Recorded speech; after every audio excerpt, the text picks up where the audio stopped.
নমস্কার বন্ধুরা, আমার চ্যানেলে আপনাদের সবাইকে স্বাগত জানাই। আগের দিনে বলেছিলাম যে আমি চ্যানেলের নাম পরিবর্তন করেছি। আগে ছিল যে ভি কুকিং ম্যাডাম, এখন V cooking and blogging madam পরিবর্তন করেছি। তো সারাদিনে কী করি না করি আপনাদেরকে দেখানোর চেষ্টা। যেহেতু আমার এটা প্রথম ব্লগ, কোথায় কী ভুল হচ্ছে না হচ্ছে আপনারা কমেন্টে জানাবেন, বা কীরকম লাগলো সেটাও কমেন্টে জানাবেন।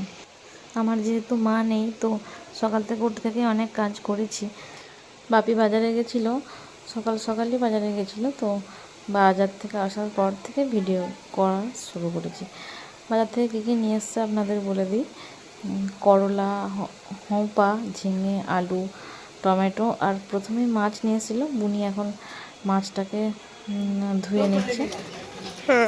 আমরা যেহেতু মাছ কাটতে পারি না, তো বাপি মাছ কেটেই এনেছিলো। বুনি একটু ধুয়ে নিচ্ছে পরিষ্কার করে।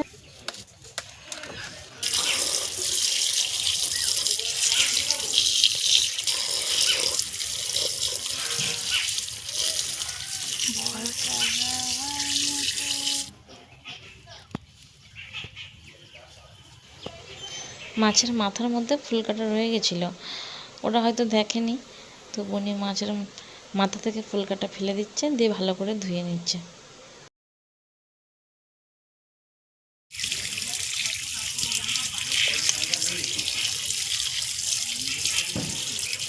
মাছ ধোয়া প্রায় হয়েই গেছে। এরপর মাছ ধুয়ে ও পায়ে হয়তো একটু কাদা লেগেছিলো নাকি জানি না, তো পাটা ধুয়ে নিল। আর মাছটাকে ক্যামেরার সামনে একবার বলছে মাছটাকে দেখাচ্ছে।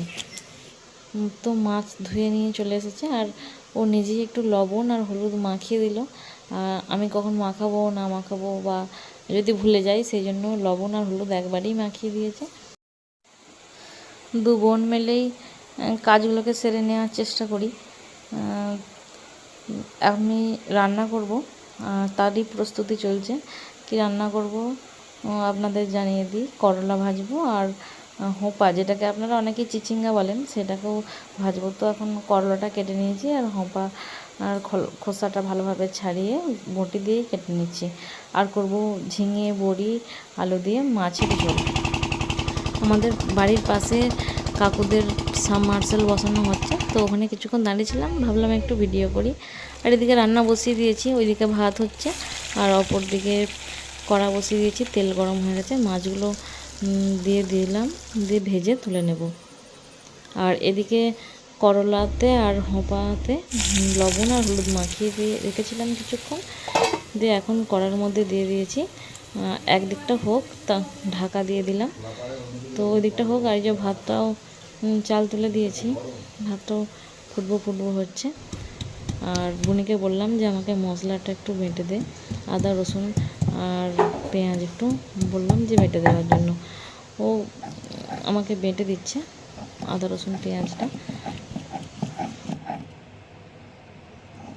প্রথম ব্লগ বানালাম, জানি না আপনাদের মনে জায়গা করতে পারবো কি না। যাই হোক, মশলা বাটা হয়েই গেছে। আর এদিকে আমি কড়ার মধ্যে যেখানটাতে করলা আর হোঁপা ভেজেছিলাম, তেল একটু ছিল, আর একটু দিয়ে মাছের ঝোলের মধ্যে যে বড়িটা দেব, অল্প পরিমাণে বড়ি দেব, তো বড়িটা একটু ভেজে নিচ্ছি। বড়ি ভেজে তুলে নেব। আর এদিকে ভাতটা হয়েও গেছে, আমি খুন্তি দিয়ে একটু দেখছিলাম ভাত হয়ে গেছে, ফ্যান ঝরিয়ে নেব।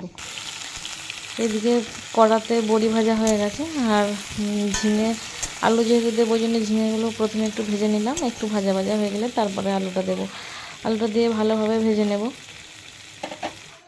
এই যে দেখুন, হোঁপা, করলা আর বড়ি ভেজে একটা থালার মধ্যে তুলে রেখেছে। আর এদিকে দেখছিলাম যে কি মশলা এখানে আছে, না হলে আনতে হবে আবার হাত ধুয়ে, মানে বাড়ির মধ্যেই রয়েছে, তো আনতে হবে। আর মশলা কষানোটা দেখানো হয়নি তাড়াতাড়ি করে।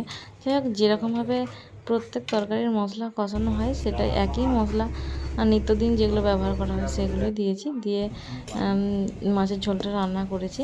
আর এদিকে অনেক বেলা হয়ে গেছে, প্রায় 1:30 বাজছে। বাপিকে খিদে পেয়েছিলো বলে বাপি নিজেই ভাত বেড়েছে, আমাদেরও দিয়েছে ভাত।